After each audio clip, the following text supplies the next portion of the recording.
Ashe, and grand rising to you all, my beautiful people, my highly enriched melanin people, you the Earth's organic and original humans, aka my fellow Africans. Yes, it is I, the Mystic Philosopher, and yes, it is evident that I'm still here with you on this side of what we call reality. And welcome back to the Mystic Peace talking again, aka under 15 minutes with I, the Mystic Philosopher, episode 14.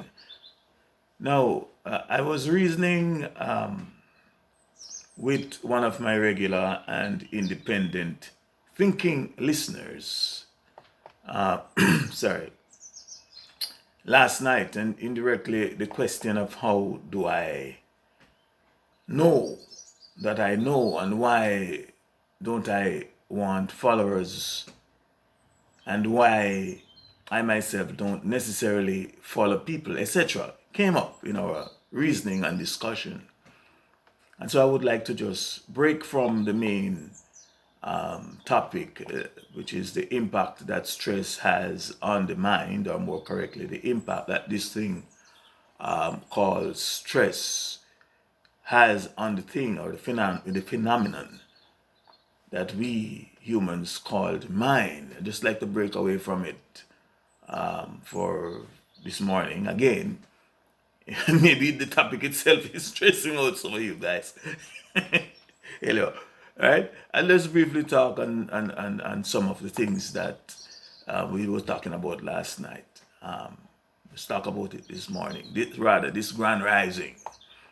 Now, earlier in one of these my episodes called The Mystic P is talking again, and if my memory serves me right, I think I may have told you in no uncertain terms, and for the record, that I didn't really meant, or nor do I mean to be rude or insolent either to anyone. But I told you that I don't want or intend for anyone to follow me, and that nor am I looking for followers. And I think that I may have also clearly stated some of my reasons as to why. And just in case some of you, my patient and very tolerant listeners, might have missed it the first time that I mentioned it, or the first time that I gave my reasons for not willingly or wanting anyone to follow me, they are as follows. Number one, it is that the truth be told, I really don't know where I'm going.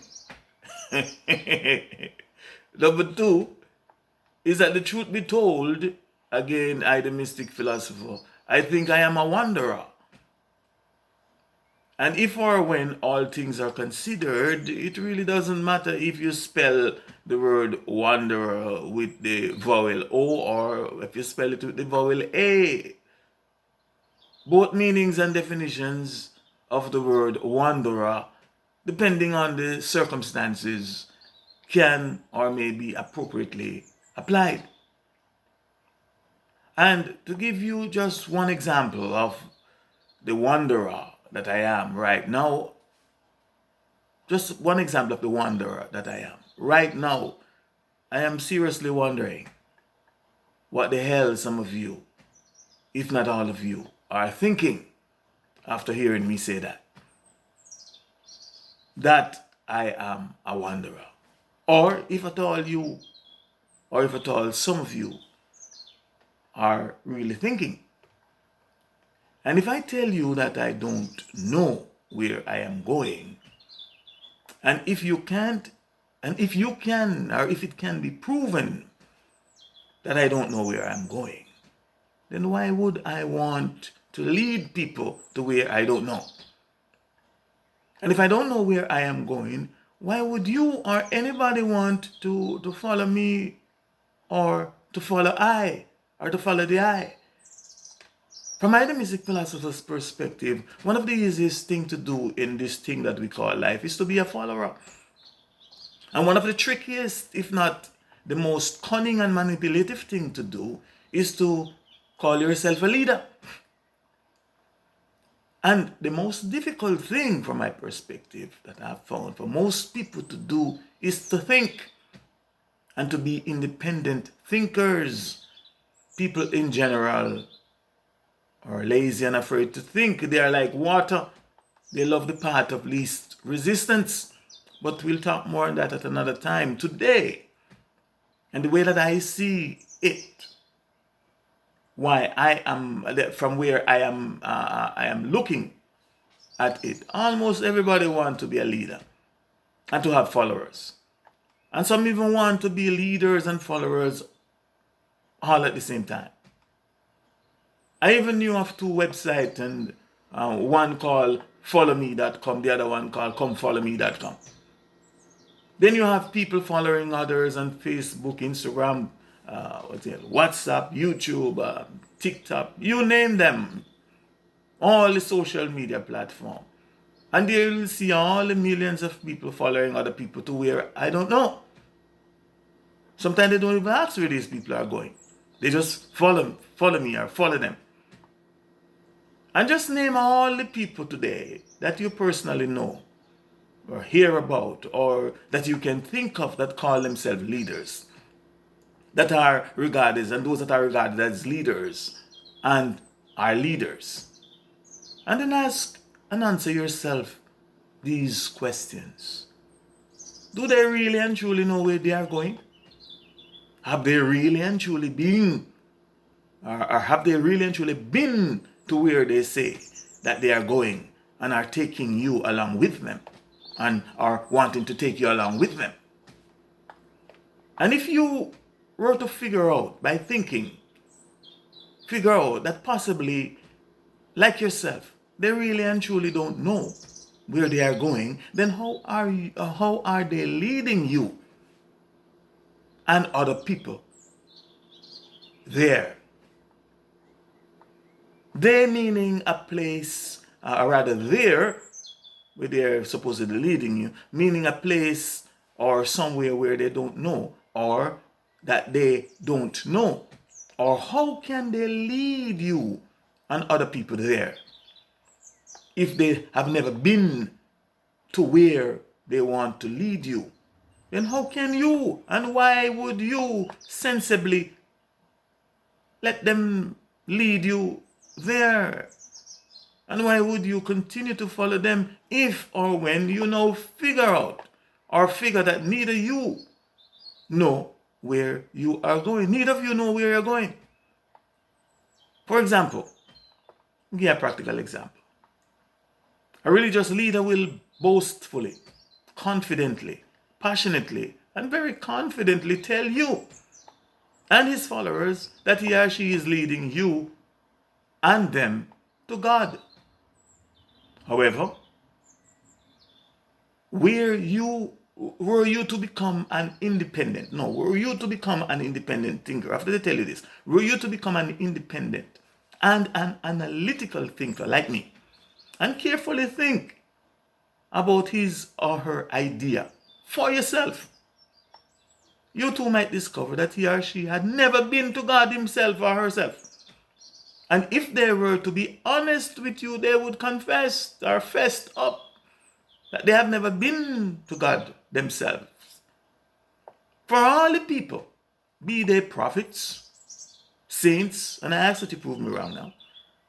For all the people, be they prophets, saints and believers, etc., both great and small, that I, the Mystic Philosopher, personally knew and heard about, that may have been to God, or at the very least that may have been to the place where God supposedly dwells. Or to be even more precise, all the people that may have been to the place where the God that they are talking about and want to introduce me to supposedly dwells. The evidence shows that they never really come back, or they never really came back to tell us, or to be fair, they never came back to tell me what is going on up there, down there, out there, or somewhere, let alone to lead me and to lead us there after they themselves have been there. None came back, not even my own mother. I have also discovered, though, or rather discovered through very careful observation, that most of these people that are calling themselves leaders are not really leaders in no sense of the word, leader or leaders, but that they may be best described as being directors and drivers. They are directing people where to go. But in truth and in fact, they don't want to go there themselves. And they will do almost everything and anything just to avoid going to where they are directing you and driving you. Examples are the funeral directors. Examples of these directors that they are like funeral directors. They are the ones that will direct you to the grave, but they are not going in themselves. They are like slave drivers. They will have you work to death, but they won't work themselves. And some of them will preach and teach about this glorious land, but when come times for them to, they try to hang on. Another example, a politician will call him or herself a leader and claim that he or she is leading his or her country into war. Or they will lead his or her country into a war, not just claim. But when the real war and fighting starts, he or she, the leader and leaders, will run and take cover in a very secure or some very secure bunker or bunkers.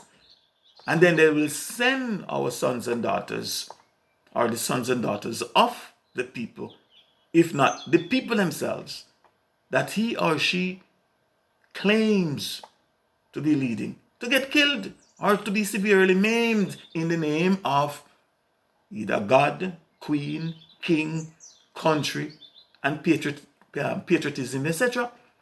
But they ain't going to the front of the battle. They ain't leading you there. They're directing you there. These are the people that call themselves leaders. And so I think that it is only reasonable for me, if I am going to follow you or anyone anywhere, to find out if they really know where they are going and if they themselves have truly been there before. Yes, they might even show you a religious book or some books and tell you that it is a roadmap, or that these books are the roadmaps to get you where they say that they are leading you. But when you know, or when you're knowing that your own life depends, when you know that your own life depends, or knowing that your own life depends on it, and if upon you very carefully questioning them, listening to them, observing them, then you realize that the religious roadmap or these religious roadmaps are possibly incorrect, or they might possibly be misleading and at best confusing, etc. And what if you were to discover that they, the religious leaders, cannot read or correctly interpret a common roadmap? They have to depend upon GPS. But they can't even read a common roadmap to get to any direction here, let alone some very complex religious books. What if you were to discover that? Then what would be the most sensible thing for you to do? Or would you still follow them just by faith? The blind leading the blind? That's not for I, the mystic philosopher.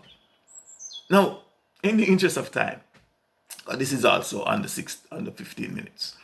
In the interest of time, I think that I must end this talk here and promise that I will most certainly pick up on it at another time. Yeah, I'm not sure what's the time. So I ask that you think on these things for today.